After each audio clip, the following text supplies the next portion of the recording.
মিশরের একটি প্রাচীন গ্রাম তার অনন্য সংস্কৃতি এবং সাধারণ জীবনধারার জন্য বিখ্যাত ছিল। এখানের খেজুর গাছ এবং মাটির তৈরি ঘর গ্রামের প্রাকৃতিক সৌন্দর্যকে আরও বাড়িয়ে তুলত। এই গ্রামের প্রতিটি জিনিস অতীতের এক সুন্দর স্মৃতি মনে করিয়ে দিত। এই গ্রামেই মাঝার এবং শাবাব নামে দুই বন্ধু থাকত। তাদের বন্ধুত্ব পুরো গ্রামে বিখ্যাত ছিল এবং লোকেরা তাদের সম্পর্ককে উদাহরণ হিসেবে পেশ করত।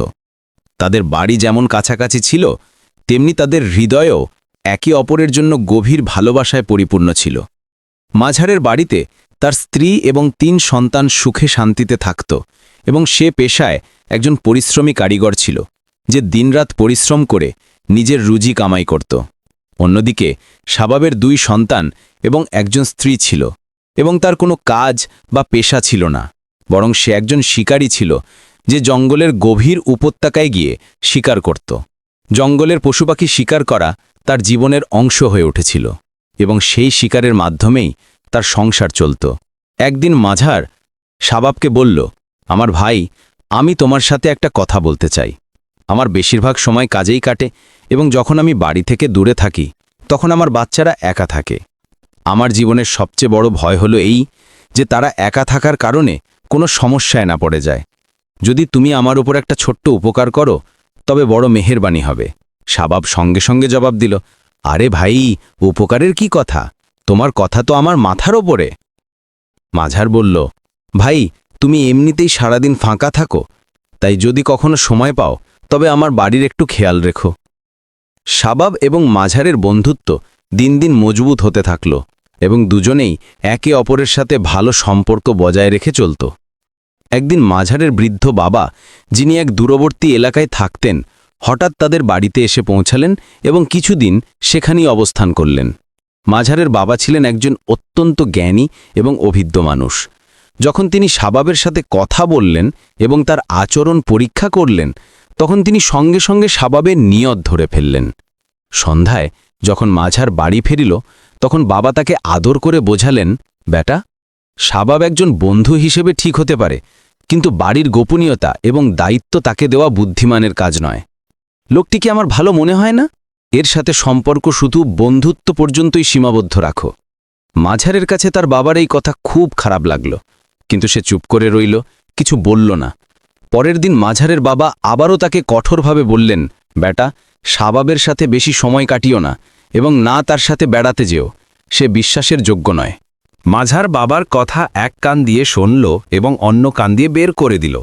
সে ভাবল, হয়তো তার বাবা শাবাবকে ঈর্ষা করতে শুরু করেছে এবং এই ধারণায় সে বাবার কথা উপেক্ষা করল।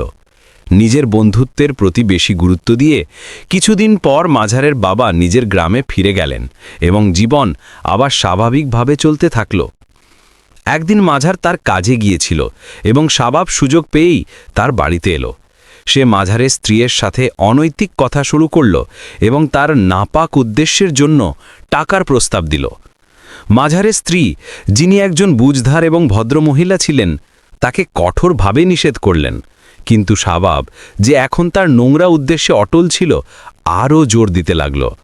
সে হুমকি দিতে শুরু করল এবং বলল যে তুমি যদি আমার কথা না মানো তবে আমি মাঝারকে মিথ্যে বলবো যে তুমি আমার সাথে সম্পর্ক করার চেষ্টা করেছ। আরব সমাজ পর্দা এবং মর্যাদার রক্ষক ছিল এবং মাঝারের স্ত্রী নিজের মর্যাদা এবং পরিবারের বদনামের ভয়ে ভীত হয়ে পড়লেন। এই ভয় এবং কম বুদ্ধির কারণে সে শাবাবের চাপে পড়ে গেল এবং নাপাক সম্পর্কের সিলসিলা শুরু হয়ে গেল।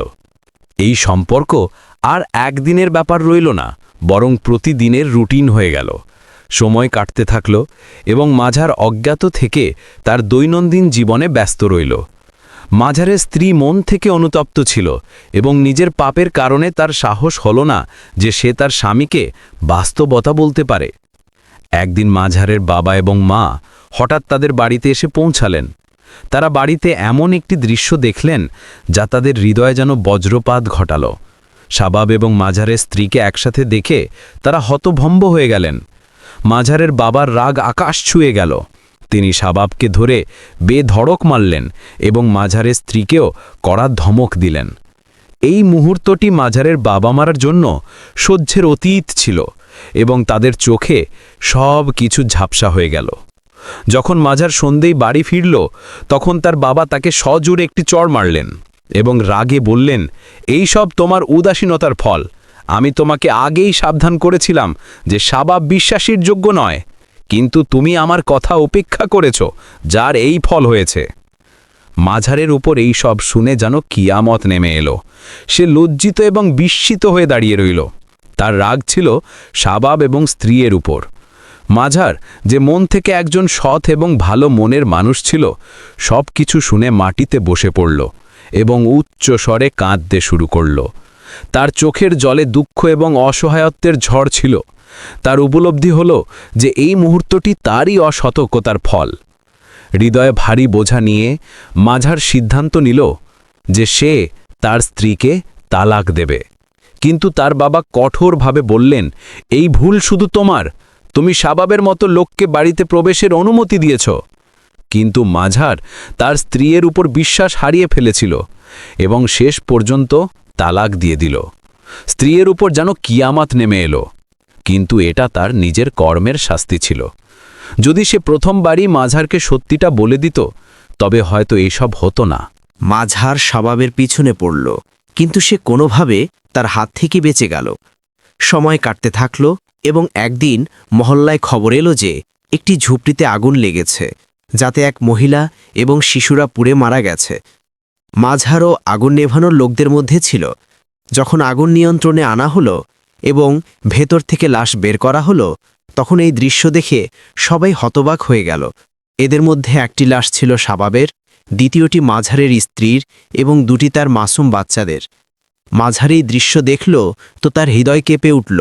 সে দুঃখ এবং রাগে পরিপূর্ণ ছিল, কিন্তু এখন আর কিছু করার ছিল না এবং মনে মনে বলল, হে খোদা, তুমি কঠোর পাকড়াওকারী এবং প্রতিশোধ গ্রহণকারী। কিছুকাল পর মাঝারের বাবা মা সিদ্ধান্ত নিলেন যে তার জীবনকে আবার খুশিতে ভরিয়ে তোলার জন্য তার বিয়ে দেওয়া উচিত। মিশরের এক সুন্দরী এবং ভালো চরিত্রের মেয়ের সাথে তার বিয়ে ঠিক হলো। যখন মাঝার তার নতুন বধূকে দেখল, তখন সে তার রূপ এবং মাধুর্যে মুগ্ধ হয়ে গেল। সে এমন ছিল যে যেন চাঁদও তাকে দেখে লজ্জা পায়। তার চেহারা মাঝারের হৃদয়ের জখমগুলিতে মলম লাগালো এবং পুরনো দুঃখগুলি মুছে গেল। মাঝার তার জীবন থেকে শিক্ষা নিয়েছিল। এখন সে তার বাড়ির বেশি খেয়াল রাখতে লাগল, সময় মতো বাড়ি ফিরত এবং বন্ধুদের বন্ধুত্ব পর্যন্ত সীমাবদ্ধ রাখত। সে বুঝতে পেরেছিল যে হৃদয়ের সৎ হওয়া নিজের জায়গায়, কিন্তু জীবনে জ্ঞান এবং দায়িত্বশীল হওয়াও খুব জরুরি। আল্লাহ তার দুর্বলতার জন্য শাস্তি তো দিলেন, কিন্তু তার ধৈর্য এবং সত্যতার এমন পুরস্কার দিলেন যে সে আগের চেয়ে 100 গুণ ভালো এবং সুন্দর জীবন লাভ করল। এই গল্পে আমাদের জন্য গভীর শিক্ষা লুকিয়ে আছে। প্রথমত, একজন নারী হিসেবে এটি জরুরি যে প্রত্যেক স্ত্রী তার স্বামীকে সব বিষয়ে অবহিত রাখবে, তা যত সামান্যই মনে হোক না কেন। সময়মতো কথা বলার মাধ্যমে অনেক বড় ক্ষতি থেকে রক্ষা পাওয়া যায়। একজন জ্ঞানী মানুষের কথা হলো, ভালো স্ত্রী সে যে অন্য পুরুষের জন্য বদমেজাজি হয় এবং নিজের স্বামীর জন্য মোমের মতো হয়। এই আচরণই দুনিয়া এবং আখেরাতে সফলতার কারণ হয়। একজন স্বামী হিসাবে প্রত্যেক পুরুষের উচিত তার ঘরের পরিস্থিতি এবং বিষয়গুলি অন্যদের সাথে শেয়ার করা থেকে বিরত থাকা, বিশেষ করে সেই লোকদের সাথে যাদের উপর সম্পূর্ণ ভরসা নেই। হিংসা এমন একটি বিষ যা দেখা যায় না, কিন্তু বড় ধ্বংস ঘটাতে পারে।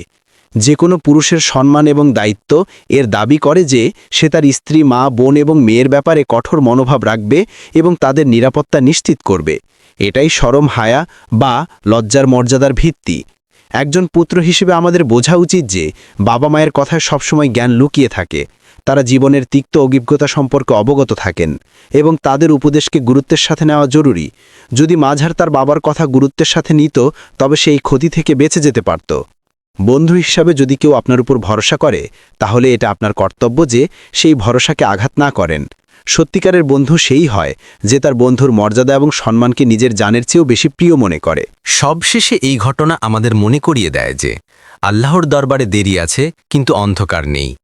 তিনি কখনো কোনো বিষয়ে অজ্ঞাত থাকেন না। যদি আজ আপনি কাউকে ধোঁকা দেন বা তার সম্মান হরণ করেন, তবে এটা ভাববেন না যে আপনি সফল হয়ে গেছেন। আল্লাহর বিচার ব্যবস্থা নিখুঁত এবং তার শাস্তি এমন যে তখন আপনার দোয়া এবং অনুতাপও কাজে আসবে না। শাবাব এবং মাঝারের স্ত্রী তাদের পাপের শাস্তি পেল, কিন্তু মাঝারকে তার সত্যতার প্রতিদান আল্লাহ তাআলা সেরা রূপে দান করলেন। এটি আমাদের এই শিক্ষা দেয় যে হৃদয়ের সততা এবং আল্লাহর উপর ভরসা রাখা ব্যক্তি কখনো খালি হাতে ফেরে না। আমি আশা করি আপনি এই গল্প থেকে অনেক কিছু শিখেছেন।